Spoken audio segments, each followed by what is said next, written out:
Friends, SRH food சேனலின் அன்பான வணக்கம். ஃப்ரெண்ட்ஸ், இங்கே பாருங்கள் சன்னா கிரேவி ரெடி பண்ணியிருக்கேன். ரொம்ப நல்லாயிருக்கும் ஃப்ரெண்ட்ஸ். வாங்க ஃப்ரெண்ட்ஸ், வீடியோக்குள்ளே போகலாம். இங்கே பாருங்கள் ஒயிட் சன்னா தான் எடுத்திருக்கேன். வெள்ளை கொண்டக்கடலை தான் எடுத்திருக்கேன். ரொம்பவே நல்லாயிருக்கும் ஃப்ரெண்ட்ஸ். பூரிக்கு சைடிஷாக வச்சு தொட்டு சாப்பிட்லாம். ரொட்டிக்கு நல்லாயிருக்கும் ஃப்ரெண்ட்ஸ். சப்பாத்திக்கு எல்லாமே சூப்பராக இருக்கும் ஃப்ரெண்ட்ஸ். இங்கே பாருங்கள் பூரிக்கு தாங்க சன்னா கிரேவி ரெடி பண்ணியிருக்கேன். வெள்ளை கொண்டக்கடலை கிரேவி ரெடி பண்ணியிருக்கேன். இங்கே பாருங்கள் பூரி தான் வச்சுருக்கேன்.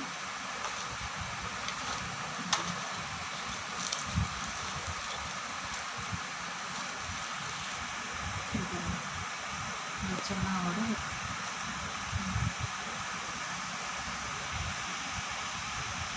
ரொம்ப நல்லாயிருக்கும் ஃப்ரெண்ட்ஸ். சாப்பிட்றது ரொம்ப டேஸ்ட்டாக இருக்கும் இந்த கிரேவி. பாருங்கள்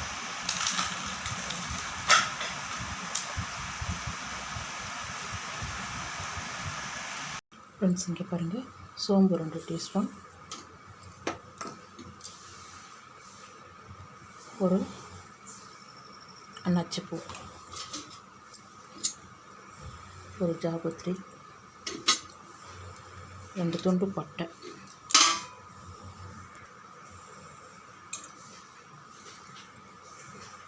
கல்பாசி, 3 ஏலக்காய்,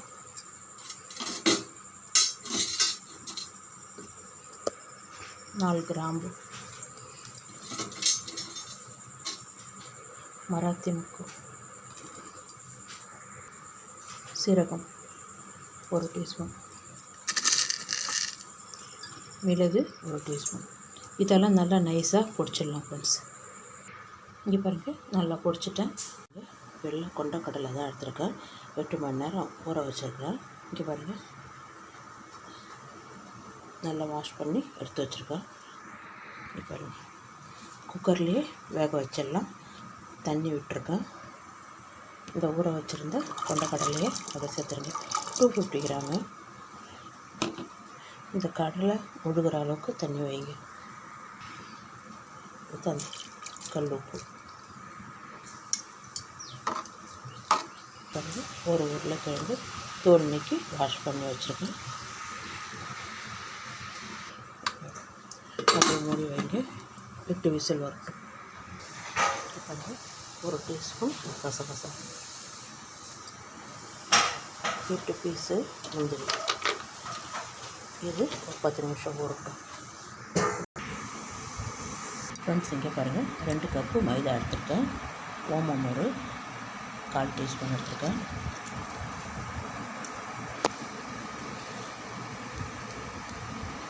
இந்த மாவுக்கு தகுந்த தூள் உப்பு, 1 டீஸ்பூன் சர்க்கரை, ரவை 1 டீஸ்பூன், 2 டீஸ்பூனுக்கு எண்ணெய் விட்டுடலாம்.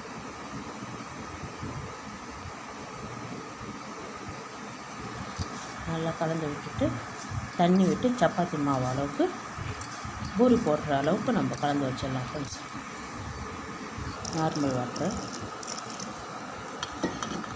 கொஞ்சம் கொஞ்சமாக தண்ணி சேருங்க. பாருங்க நல்லா கலந்து வச்சாச்சு. அப்போ தட்டு போட்டு மூடி வைங்க. 1/2 மணி நேரம் ஊறட்டும். அரைச்ச ஜார்லேயே தான் இங்கே பாருங்கள் ஃப்ரெண்ட்ஸ் கசகசா முந்திரி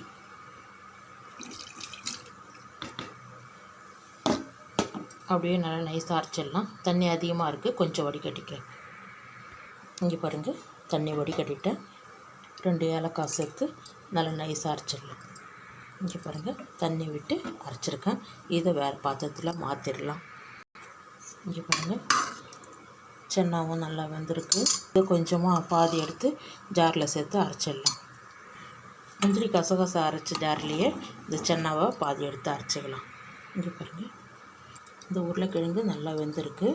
கையாலேயே நல்லா மசிச்சிடலாம். இங்கே பாருங்கள் சன்னாவும் அரைச்சிட்டேன். இதுவும் பாத்திரத்தில் மாற்றிட்டு ஒரு 4 தக்காளி அரைச்சிக்கலாம் ஃப்ரெண்ட்ஸ்.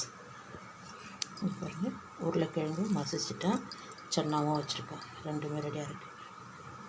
இங்கே பாருங்கள் தக்காளி சேர்த்துருக்கேன். இங்கே பாருங்கள் 3 டீஸ்பூன் எண்ணெய் விட்டுருக்கேன். கடுகு உளுத்தம் பருப்பு 1/4 டீஸ்பூன், வெங்காயம் ஒன்று பெரிய சைஸாக கட் பண்ணியிருக்கேன். எண்ணெய் சீக்கிரமாக சூடு ஏறிடுது, அதனால் சீக்கிரமாக போட்டுவிட்டேன். 2 பிரியாணி இலை, ஒரு சின்ன துண்டு பட்டை, 2 கிராம்பு, ஒரு மராத்தி சின்னதாக முக்கு, கொஞ்சம் கல்பாசி, கொஞ்சம் நம்ம அரைக்கவும் செஞ்சுருக்கோம், இப்போ சேர்த்துருக்கேன்.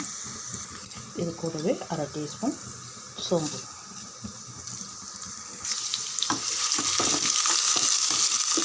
பாதி அளவுக்கு வெங்காயம் வதங்கினா போதும். இது வந்து நல்லா வதங்கிருக்கு. இஞ்சி பூண்டு பேஸ்ட்டு 1 டீஸ்பூன்,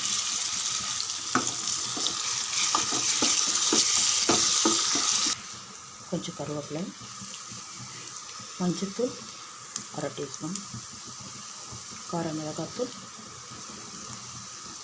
2 டீஸ்பூன்.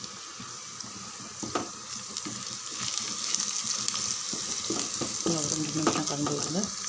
இது கூடவே நம்ம அரைச்சிருக்கிற பொடி பண்ண பொடியை அப்படியே சேர்த்துருங்க.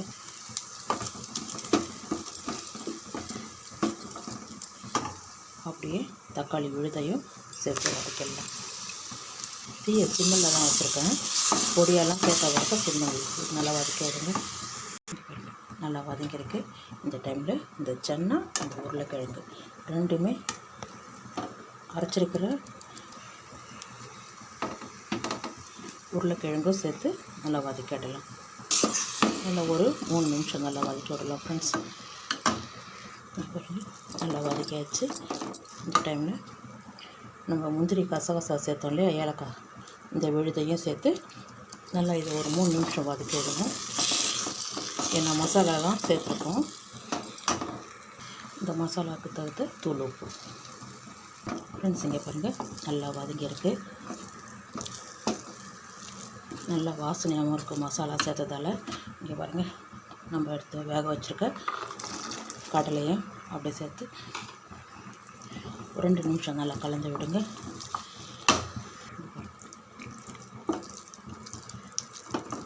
அந்த ஜார்லேயே இந்த தண்ணி அப்படியே சேர்த்துக்கலாம். இது நல்லா கலந்து விடுங்க. இங்கே பாருங்கள், நல்லா கலந்தாச்சு. ரொம்ப தண்ணி விடக்கூடாது. உப்பு வந்து கடலைக்கு ஊற வச்சுருந்தோம், மசாலாவுக்கு சேர்த்துருக்கோம். இப்போ இந்த கிரேவிக்கு கரெக்டாக இருக்குன்னு பார்த்து இன்னும் கொஞ்சம் உப்பு சேர்த்துக்கலாம். கொஞ்சம் குறைவாக இருக்குது. நல்லா கலந்து விட்டுட்டு அப்படியே மூடி வைங்க ஒரு 5 நிமிஷம். ஃப்ரெண்ட்ஸ் நடுவில் ஒரு டைமு கலந்து விடுங்க. இங்கே பாருங்கள், ரெடியாக இருக்குது. கொஞ்சம் கருவேப்பிலை, கொத்தமல்லி இலை, அவ்வளோதான். ஆறு எடுத்துனா நல்லா திக்காக இருக்கும். இங்கே பாருங்கள், சன்னா கிரேவி சூப்பராக ரெடியாக இருக்குது.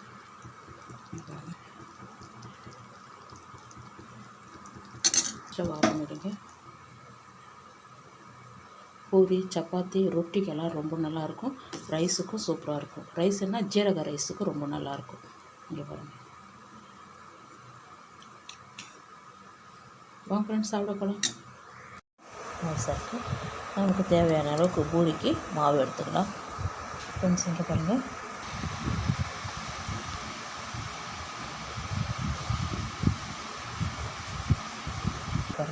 மாவு நல்லா திரட்டி வச்சு இந்த திக்னஸ் இருந்தால் போதும். ரவுண்டு ஷேப்புக்கு ஒரு சாசர் வச்சு கட் பண்ணிக்கலாம். ரவுண்டாகவே இருக்குது, நான் அப்படியே வச்சுக்கிறேன். பூரின்றதால கொஞ்சம் பெரிய சைஸு. மீதி இருக்கிற மாவையும் இதே மாதிரி திரட்டிடலாம் ஃப்ரெண்ட்ஸ் இங்கே பாருங்கள், பாத்திரம் வச்சுருக்கேன். கொஞ்சம் எண்ணெய் விட்டுடலாம். பெரிய பூரியாக இருக்குது, நல்லா முழுகிற அளவுக்கு எண்ணெய் நிறையா விடுங்க. இங்கே பாருங்கள், நம்ம திரட்டி வச்சுருக்கேன். நல்லா எண்ணெய் காஞ்சிடுது. அப்படியே மெதுவாக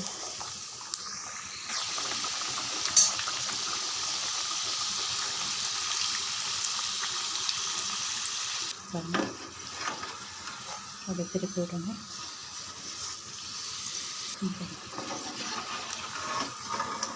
அப்படி எண்ணெயை வடி வச்சுட்டு எடுத்துடலாம் ஃப்ரெண்ட்ஸ். சூப்பரான பூரி ரெடி. இங்கே பாருங்கள், இன்னொரு பூரி போடுறோம். அப்படி திருப்பி போடணும்.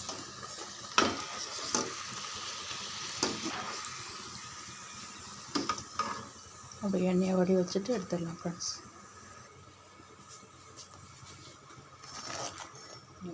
சூப்பரான பூரி ரெடி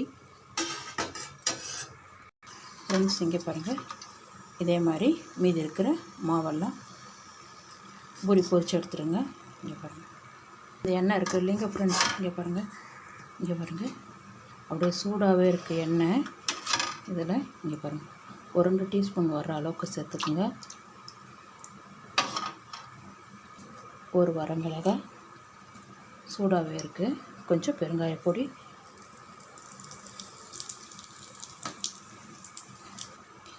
கொஞ்சமாக 1/4 டீஸ்பூன் காஞ்ச மிளகாய் தூள்.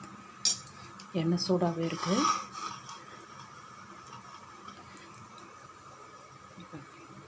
அப்படியே இந்த சன்னா கிரேவியில்